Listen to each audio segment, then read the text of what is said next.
Bueno, la verdad que tomamos la iniciativa a partir de las experiencias que están surgiendo en el país.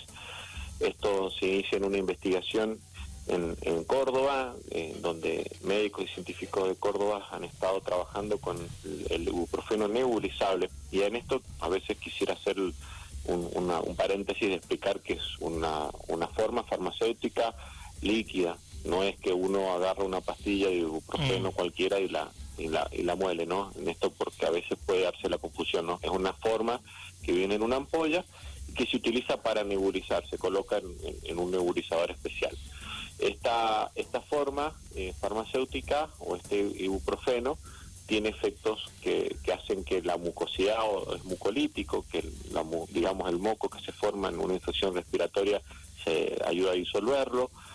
Es un virostático, o sea, hace que el virus no se reproduzca tan rápido, y por otro lado, que es lo que yo explicaba, tiene un efecto digamos sobre el sistema inmune, modulándolo, que no genere una hiperrespuesta que termina dañando el tejido pulmonar, que en muchos casos es lo que termina haciendo el cuadro mucho más grave y con una mortalidad más importante. Esta experiencia se ha visto que utilizando este medicamento, digamos, ha habido una recuperación o una reducción en el tiempo de tardar de recuperarse, a la mitad del tiempo más o menos, de 14, 15, 20 días que un paciente está en el estado de enfermedad, se reduce a 8 a 10 días. No es una cura, en esto también hay que aclararlo bien, no es una cura contra el coronavirus, sino que es un paliativo que ayuda a cortar los plazos y ayuda a que el cuerpo pueda generar sus mecanismos de defensa propios, ¿no? Y de última también a hacer una batería de mecanismos terapéuticos para el equipo de salud. Bien. Hoy día está en fase de investigación, fase 2. Por lo tanto, no está habilitado a la venta al público, ni está habilitado, digamos, al tratamiento convencional, sino que debe hacerse a través de protocolos de investigación, en forma compasiva.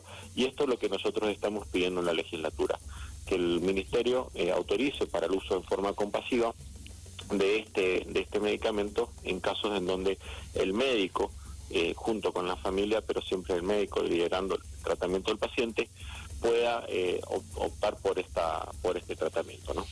Bien, usted está presidiendo el Observatorio de Coronavirus en la zona. ¿Cómo está viendo el desarrollo de la pandemia en lo que es especialmente San Rafael?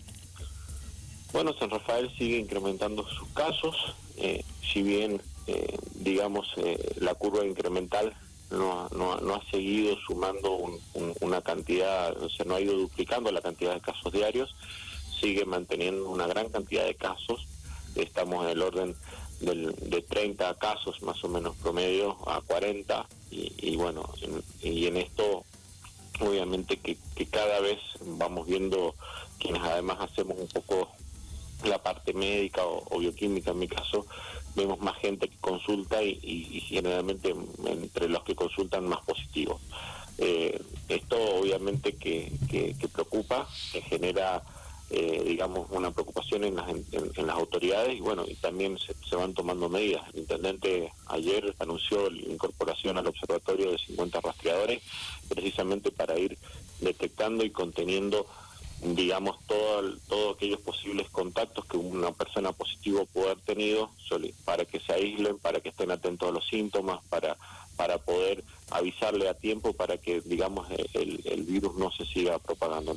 Todas medidas tendientes a evitar la propagación del virus, que es la única herramienta que tenemos eficaz en este momento para poder contener al coronavirus. Entonces, la verdad que en San Rafael tenemos una capacidad limitada de los equipos de salud, ya tenemos varios afectados, en mayor medida o en menor medida, médicos, enfermeros, bueno, distintos profesionales de la salud afectados y que tienen que ser retirados del sistema sanitario, independientemente de que además son personas que se enferman y que tienen una situación personal.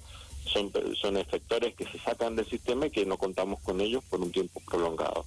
Y obviamente con noticias como como lo que sucede en nuestro departamento, donde nuestras terapias en algunos momentos, como el día lunes, han estado colapsadas, o más que colapsadas, perdón, el término sería completas, llenas, a full, y bueno, el mismo director del hospital ha tenido que empezar a ver cómo habilita nuevos lugares para poder internar pacientes con gravedad, porque no recordemos que solo el usuario de terapia es el paciente COVID. Exacto. Tenemos muchos otros pacientes que necesitan la terapia y que ocupan camas también, y muchos de ellos también respirador.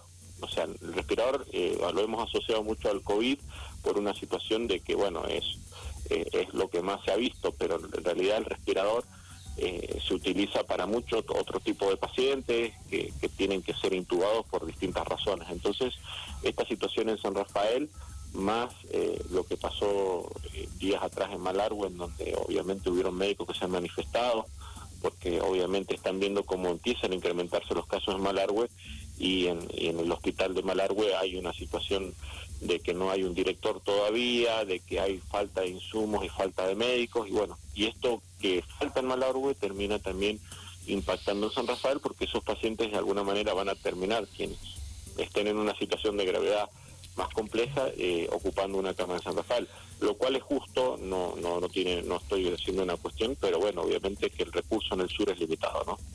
Totalmente, sí, esa es una de las cuestiones que, bueno, imagino que desde el lado de ustedes también lo están viendo, a ver cómo dar una mano en ese sentido, ¿no? No es una cuestión simple.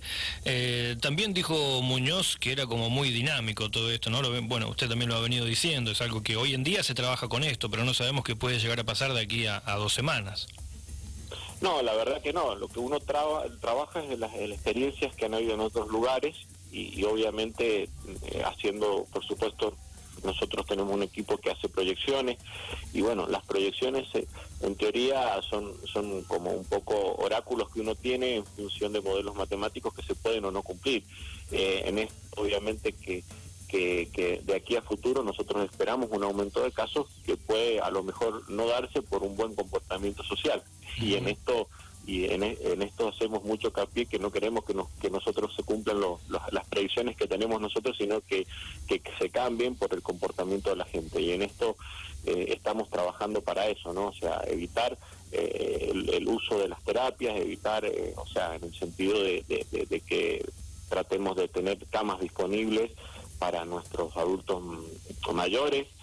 Nosotros vemos en el observatorio que hay una gran cantidad de contagiados en la parte joven. Hablamos de San Rafael. Uh-huh. El 60% de los contagiados son menos de 40 años, o sea, que son positivos.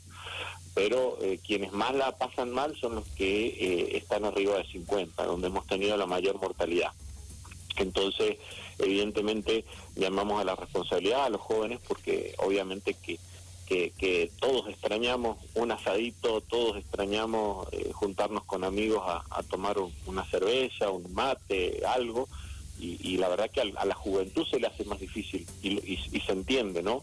Pero bueno, entendiendo que también estos jóvenes tienen padres, abuelos, familiares queridos que pueden ser susceptibles de esta enfermedad, que en algunos casos, como en la juventud, quizás no es tan grave, y digo quizás porque también hay casos graves y donde hemos tenido desenlaces fatales, no en el sur, pero sí en el resto de la provincia, pero tenemos esta población que termina siendo susceptible, que es la persona más grande, arriba de 50 años, ¿no?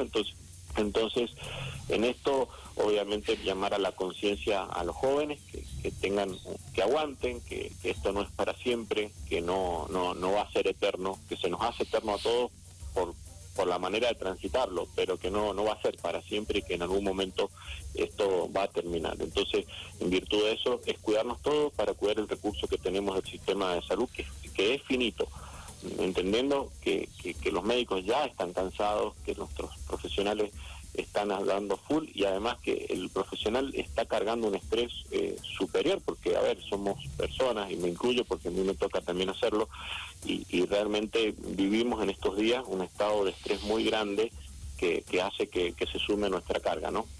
En ese sentido le quiero consultar, ¿qué se debería tomar? ¿Qué medidas, por ejemplo, con el personal de salud? Quizás asistirlo psicológicamente, quizás aislarlo también para que no estén yendo y viniendo. ¿Cómo se puede trabajar con ellos? ¿Qué se puede proponer? Bueno, el personal necesita asistencia. Nosotros inclusive en la legislatura lo propusimos en su momento, de crear dos cosas importantes, que es la teleeducación a través de una plataforma digital que el gobierno dispusiera para capacitar al personal de salud, sea público o privado, porque estamos trabajando todos a la par en este sentido. Y por otro lado, un centro de contención psicológica que debía estar funcionando precisamente para sostener la angustia.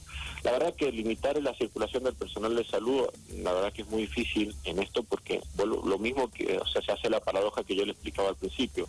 Es gente que la necesitamos en muchos lugares. Si tuviéramos muchos terapistas, por ejemplo, no necesitaríamos que el mismo terapista estuviera en 2 o 3 lugares a la vez. Habría uno para cada, digamos, institución o lugar. Hoy día no lo tenemos, y así en distintas ramas de la salud, ¿no? Que no tenemos la suficiente cantidad de profesionales para poder cubrir todas las necesidades sanitarias que necesita el sur provincial. Y bueno, en esto aislarlo es mucho más difícil.